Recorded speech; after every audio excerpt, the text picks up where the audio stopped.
ملګرو په دې دنیا باندې الله تعالی مختلف مخلوقات پیدا کړي دي چې په دې مخلوقاتو کې بهتري او برتري صرف او صرف انسانانو ته ورکړې ده او الله تعالی داسې مغزه ورکړي دي چې د دې مغزو په واسطه باندې انسان وکولی شي د دنیا مختلف شیونه جوړ کړي. چې تاسو په ویډیو کې کتلی شئ د دې یو حشرې راواخیستله او د دې حشرې نه داسې روباټ جوړوي چې حتی تاسو به فکر هم ونه کړی. نو دا د الله تعالی یو قدرت ده چې انسان ته ورکړی ده او عقل ده چې انسان ته ورکړی ده تر څو پورې په سمه طریقه باندې دا عقل استعمال کړي او د دې په دې دنیا کې مختلف شیونه رامنځته کړي. نو تاسو کتلی شئ په دې ویډیو کې چې د دې کم رقم روباټ جوړوي د دې حشرې نه. دا اول واخیستله په اوبو کې کېښودله تر څو پورې نرمستي، وروسته د هغې نه بیا د دې شاپر راواخیستلې او سمې هوارې کړلې تر څو پورې چې یعنې ماتې نه سي. او دا اوس کم ماشین ورته جوړوي د دې ماشین په واسطه باندې هغه پرې په حرکت باندې بیا راځي. نو تاسو کتلی شئ په دې ویډیو کې چې کم مختلفو ټرکونه دا کار اخلي تر څو پورې چې یو روباټ جوړ کړي او د دې روباټ په واسطه باندې دوی کولی سي مختلفو ځایونو جاسوسي دوی وکړي. نو تاسو کتلی شئ چې دا ماشین یې جوړ کړو او دې کې هم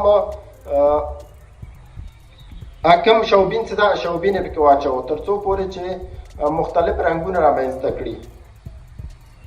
زبردست. تاسو ګورئ چې څه رقم حشره وه او کم شی تېنه جوړوي. ډېر میده سامان راخیسته ده او د دې کم هغه څه ده هغه حشرې کې پټ کوي تر څو پورې زبردست روباټ جوړ شي. ملګر تاسو کتلی شئ چې د کوم ټریکونو دا کار اخلي او کوم شیونو دا استفاده کوي تر څو پورې داسې وړوکی روباټ جوړ کړي، هغه هم وړوکې حشرې نه. نو که چېرته د سره علم نه وای نو هېڅکله ده نسو کولی چې دا روباټ جوړ کړي. په دې دنیا باندې عصري علم هم فرض ده په انسان باندې، هم دیني علم په انسان باندې فرض ده تر څو پورې په هر علم کې دوی یو مهارت ولري. لکه څنګه چې دا کس داسې مهارت لري تر څو پورې داسې یو روباټ جوړ کړي. نو مسلمان هم کولی شي چې د دې عصري او دیني علومو نه کار واخلي تر څو پورې چې مختلفو بخشو کې مختلف شیونه جوړ کړي.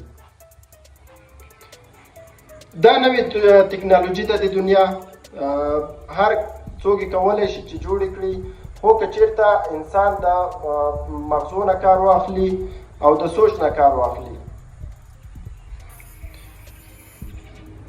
داسې روباټ به تاسو تر اوسه پورې نه وي لیدلی، ډېر وړوکی روباټ ده. د دې روباټ نه زیاتره وخت کې په هغه کې ترېنه استفاده کوي، جاسوسۍ کې.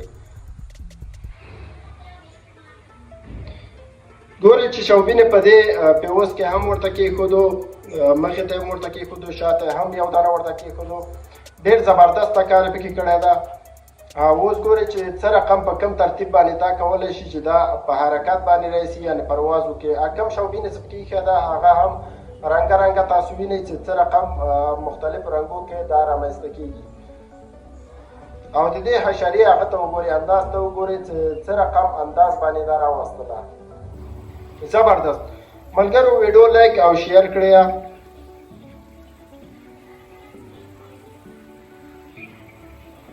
تاسو ګورئ چې ډېر زبردسته کار یې وکړو.